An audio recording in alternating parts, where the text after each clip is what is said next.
आदमी जोर से चिल्लाता करे भाई बचाओ, घर वाले चारपाई पकड़ के बैठ गए, लेकिन तब तक वो जबान को ऐंठ देते हैं। इस जबान का ट्रांजिस्टर ही बंद कर देते, आवाज़ निकलना दादा की बंद हो गई। अब दादा बेचारे हकलाते हैं, बोलना चाहते, आवाज़ निकल ही नहीं रही। अब आँखों के किनारे से आंसू गिरने लगता। किसी मरते हुए आदमी को देखो आप, आँखों के किनारे से आंसू की धारा गिरती है कि आज मेरा सब कुछ छूट रहा, सब लोग सामने बैठे, जब तक देख रहे हैं तब तक भाई ये बेटा बेटी घर परिवार, तब तक आँख की पुतलियाँ अंदर में उलट जाती हैं, अंदर में देखने लगते हैं, यानी बाहर का देखना बंद हो जाता है। पुतलियाँ उलटने का मतलब अंतर में देखने लगते हैं, अंदर में सामने उनको भगवान देवी देवता नहीं, खुदा के फरिश्ते, मौत के सिपाही, यमराज के दूत नजर आते।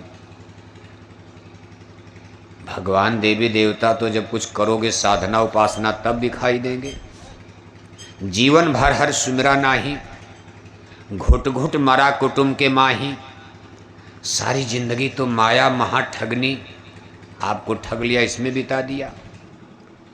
तो मरते समय देवी देवता भगवान दिखाई देंगे, सिपाही डंडा लेकर खड़े हैं, उनका भयंकर रूप रंग चेहरा देखकर बड़े बड़े राजे महाराजे बादशाह गड़गड़ गड़गड़ कांपते, क्योंकि चलना सबको है। अब ये नहीं कि राजा हैं तो कोई मलट्टी फौज आ जाएगी, पढ़े लिखे हैं कोई हिंदी अंग्रेजी की डिग्री काम आएगी। आज सारी डिग्री मार्कशीट सर्टिफिकेट अलमारी में बंद है, मिलिट्री पावर शक्ति को पता नहीं, तीर तलवार बंदूक बम सब पड़ा रह गया। अंदर में चूंकि खेल अंदर हो रहा, अंदर तो कोई देख ही नहीं रहा। मान लो बाहर से धक्का मुक्की होती, जैसे किसी को पुलिस पकड़ कर ले जाती तो घर परिवार गांव वाले कुछ धक्का मुक्की करते, नहीं जाने देंगे, चक्का जाम कर देंगे।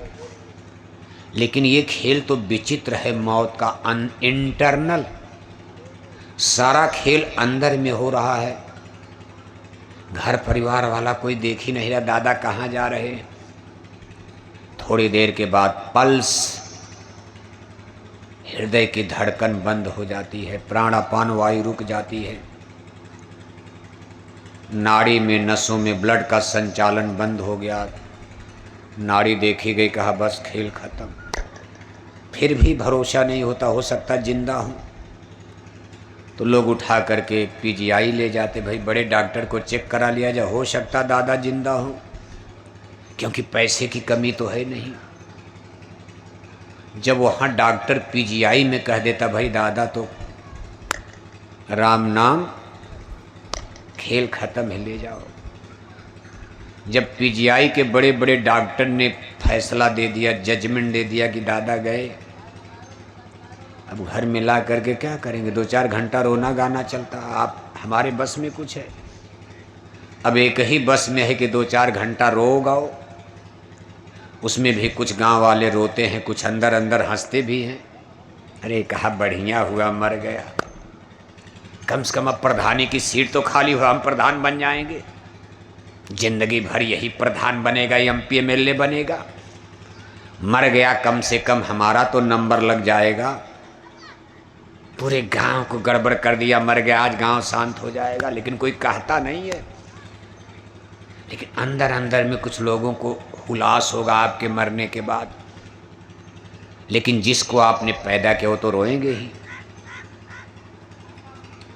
वो तो रोते हैं। जिनको माताएं जन्म देती हैं, पिता माता पिता, उनकी आंखों में दर्द का आंसू होता है। बाकी पूरा गांव क्यों रोएगा? पूरे गांव को आपने एक कप चाय किसी को काफ़ी नहीं पिला, क्यों रोएगा? जितना 1-2 लाख तनख्वाह मिली, बस बेटा बेटी के चक्कर में रह गए, तो बेटा बेटी रोएंगे कि दादा चले गए, अब 1-2 लाख पेंशन तनख्वाह कहाँ से आएगी। लेकिन गांव क्यों रोएगा? समाज आपके लिए क्यों रोएगा? आपने तो उसको सताया है, समाज को आपने कुछ दिया है। हाँ, अगर आप समाज को देकर मरोगे तो आपके लिए जमाना रोएगा। कुछ ऐसे भी लोग होते हैं, राष्ट्रपिता महात्मा गांधी मर गए, पूरा देश रोने लगा। नेताजी सुभाष चंद्र बोस के लिए पूरा देश, भगवान राम के लिए दुनिया रोई। भगवान के लिए वो भी तो मनुष्य थे।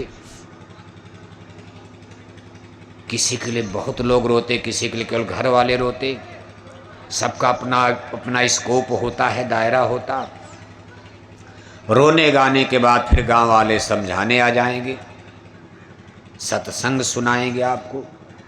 अरे अब क्या करोगे, जो हो गया सो हो गया, ये तो दुनिया की गति है, सबको एक दिन चलना। 2-4 लाइन यही तो सुना, और क्या सुनाएंगे? रामायण गीता सुनाएंगे? बस 2-3 लाइन का सत्संग सुने। कहा जल्दी करो, दिन डूब रहा है, जल्दी दादा का कफन दफन करो, ले चलो दिन डूबने के पहले नदी के किनारे कहीं जंगल में पेड़ के नीचे जला वला दिया जाए। घर वालों की ड्यूटी लग गई रोने की, और गांव वालों की ड्यूटी लग गई कफन दफन करने। कोई बाजार से कफन लेने जा रहा, कोई लकड़ी काट रहा। गांव वालों की ड्यूटी यही है, इनकी डोली सजाओ। अब उनके घर कोई मरेगा तो वो लोग रोएंगे, फिर ये सत्संग सुनाएंगे। बस इसी तरह दुनिया देखो कितने युग से चल रही है, कोई नया नहीं है। इसी तरह से संसार का व्यवहार, जगत का व्यवहार, कितने युग और कल्प बीत गए, जाना आना जाना आना चल रहा। कोई आ रहा, कोई जा रहा। लाखों लोग दुनिया में जन्म लेते हैं, लाखों लोग दूसरी तरफ रोज मौत की भट्ठी में भस्म किए जा रहे। ऐसा नहीं केवल पैदा हो रहे, मर नहीं रहे, मर भी रहे हैं। नहीं मरेंगे तो धरती पर जगह कहाँ मिलेगी बताओ आप? कि बनाने वाले क्रिएटर ने, करतार ने, ईश्वर ने, भगवान ने, जो भी कहो, जिसने बनाया है, उनको मालूम है कि हमने धरती इतनी छोटी बनाई है, इस पर कितने लोगों के लिए हवा पानी अटेगा। एक बार में हमारी धरती पर कितने लोग रह सकते हैं, इस संसार को बनाने वाले को पता है। इसलिए जितने लोग जन्म लेते उतने लोग मारे जाते। सीट खाली करो। मान लो 20 साल के लिए, 10 साल के लिए आपकी इटावा में मौत की क्रिया को रोक दिया जाए, केवल जन्मने वाली क्रिया हो, तो 20 साल के बाद इटावा में खड़ा होने की जगह नहीं मिलेगी। घर मकान बनाने की बात छोड़ो, खड़ा होने की जगह नहीं मिलेगी। इतनी आबादी बढ़ जाए। इसलिए सृष्टि को बैलेंस करने वाले करतार ने यहाँ जन्म और मरण का निचली कॉन्स्टिट्यूशन, कानून बना दिया है। ऊपर ऐसा कानून नहीं है। जहाँ आत्माएं रहती हैं वहाँ जन्म मरण नहीं होता, क्योंकि वो धरती इतनी बड़ी है कि वहाँ कितनों आबादी हो जाए महल कम पड़ जाते हैं। वहाँ सुंदर सुंदर महल लेकिन कम पड़ गए, रहने वाले ही नहीं हैं। लेकिन हमारी धरती माता बहुत छोटी हैं। कितनी छोटी हैं अंदाज़ा लगाओ आप। ये आसमान में सूरज को देख रहे हो आप, इसमें आसमान में गेंदे की तरह चमक रहे हैं, गेंदे की तरह फुटबॉल। हमारी 13 लाख धरती माता इस सूरज के गोले में समा जाएगी। धरती कितनी बड़ी हमको दिखाई दे रही। भारत से लेकर लंदन अमेरिका तक कितने इस पर देश हैं, जंगल पर्वत पहाड़, कोई गिन पाएगा? आपका इटावा जिले में जन्म हुआ है, मरने का समय आ जाए तब भी आप इटावा जिले के सभी गांव नहीं जान पा रहे हो। फिर धरती की गणना करना तो इम्पॉसिबल, असंभव किसी आदमी के लिए। बहुत होगा, हर देशों की यात्रा कर लिया जाएगा। इसमें संसार में 200 के करीब नेशंस, राष्ट्र हैं, जैसे Bharat, Pakistan, London, America, Germany, Japan. ऐसे कंट्रीज यानी राष्ट्रों की संख्या 200 के करीब चल रही है, छोटे बड़े मिलाकर। इन 200 देशों की यात्रा करने में ही उम्र बीत जाएगी, जीवन बीत जाएगा, फिर पैसा कहाँ से आएगा? लेकिन इतनी बड़ी धरती के गांव गांव, घर घर को नापना एक इटावा जिले में ही संभव नहीं हो पा रहा। आदमी मर रहा, नहीं जान पा इटावा में कहाँ कहाँ गांव है। इतनी बड़ी ये हमारी धरती माता देखने में है, लेकिन ये सूर्य नारायण कितने बड़े हैं कि हमारी 13 लाख धरती सूरज के गोले में समा जाएगी। सोचो आप, ये हम नहीं कह रहे, साइंस विज्ञान कह रहा। रामायण गीता तो जो कहो तो अलग है, ये लंदन अमेरिका के वैज्ञानिक बता, नाप लिया गया है, साइंटिस्टों ने, वैज्ञानिकों ने नाप लिया, कहा 13 लाख धरती सूरज में समा जाएगी। अगर सूरज पर चढ़ करके धरती को देखा जाए तो हमारी धरती माता काली सरसों का छोटा सा दाना इस आसमान में काली सरसों की तरह नजर आएंगी। छोटा सा, पीली नहीं, काली सरसों। कभी दिखाई देंगी, कभी नहीं दिखाएंगी सरसों। अब इस काली सरसों के छोटे दाने में खोजो मेरा भारत महान, कहाँ नक्शा बनाओ आप। एक सरसों के दाने पर मेरा भारत महान, इंडिया का नक्शा बनाओ, बनेगा। और उसमें हमारा उत्तर प्रदेश कहाँ है खोजो आप, सरसों के दाना में। उसमें आपका इटावा जिला कहाँ है खोजो, उसमें आपका ये गांव कहाँ पड़ता है खोजो आप, उस गांव में आपका कोठी घर कहाँ खोजो, उस घर में आपका कमरा कहाँ है खोजो, उस कमरे में आप बैठे कहाँ हो, आपकी शरीर कैसे पता चलेगा कुछ। ये यूनिवर्स और ब्रह्मांड कितना ब्रॉड, इसका स्कोप कितना विशाल है, उसमें हमारी आपकी हैसियत क्या है।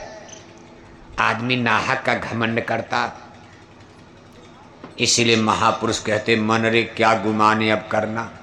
गुमान माने घमंड होता। कहा क्या घमंड की बात करते हो, तन तो तेरा खाक मिलेगा 84 में पड़ना। ये शरीर एक दिन आपका खाक हो जाएगा, राख हो जाएगा। आज घर वाले आपकी डोली सजा दिए, 4 आदमी कंधे पर उठा लिए और आवाज लग गई राम नाम सत्य है। जिंदाबाद मुर्दाबाद बोला जाएगा। अभी तो जिंदाबाद मुर्दाबाद का नारा लगाते हो, इनका जिंदाबाद इनका मुर्दाबाद। जिसका जिंदाबाद नारा लगाया वो मर गए, जिसका आपने मुर्दाबाद क्या भी जिंदा है। आपकी जिंदाबाद मुर्दाबाद करने से कुछ होने वाला है? ये जिंदाबाद मुर्दाबाद तो क्रिएटर करतार, उनके कारखाने से सब खेल हो रहा है, उस कुदरत के ऑफिस और दफ्तर से हो रहा। राम नाम सत्य आज भी आवाज लगती है। कोई राम को भूल पाएगा, भगवान को? जीवन भर तो नहीं, लेकिन नाती पोता लावाल आप तो मर गए। आपने कभी राम का नाम नहीं लिया, लेकिन आपके मरने के बाद जब आपकी डोली उठाई जाएगी तो पूरे गांव के लोग पीछे पीछे नारा लगाएंगे राम नाम सत्य है। आप चाहे सोशलिस्ट हो, चाहे कम्युनिस्ट हो, चाहे डेमोक्रेट बनो, चाहे रिपब्लिकन बनो, चाहे कांग्रेस बनो, चाहे लिबरल बनो, चाहे नास्तिक बनो, चाहे आस्तिक बनो, लेकिन मरने के बाद नाती पोता को संतोष नहीं हो रहा है। वो कहेंगे भाई कहीं गड़बड़ न हो जाए, श्री राम नाम बोल दो, मरने के बाद ही बोल दो। दादा तो जिंदगी भर भगवान को गाली देते रहे, गॉड इज नथिंग, भगवान भगवान कुछ नहीं, कम्युनिस्टी थे। दादा साम्यवादी विचारधारा के थे, लेकिन मरने के बाद घर वालों को संतोष नहीं हो रहा। कहा नहीं नहीं, दादा के लिए कुछ तो धार्मिक अनुष्ठान थोड़ा बहुत।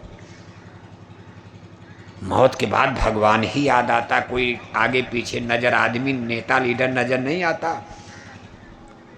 सूरज की तरह से चमकता हुआ चेहरा, सोने की तरह से चमकती हुई काया शरीर, घंटा 2 घंटा में जलकर मुट्ठी भर राख हो गई।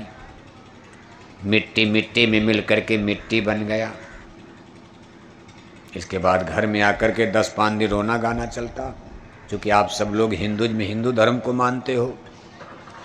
यहाँ कोई मुसलमान सिख ईसाई तो नहीं दिखाई दे रहा। सब लोग हिंदू धर्म को मानने वाले बैठे हो, थोड़ा बहुत संस्कार तो अभी भी बचा, कुछ तो कुछ मानते हो, पूजा पाठ धर्म कर्म।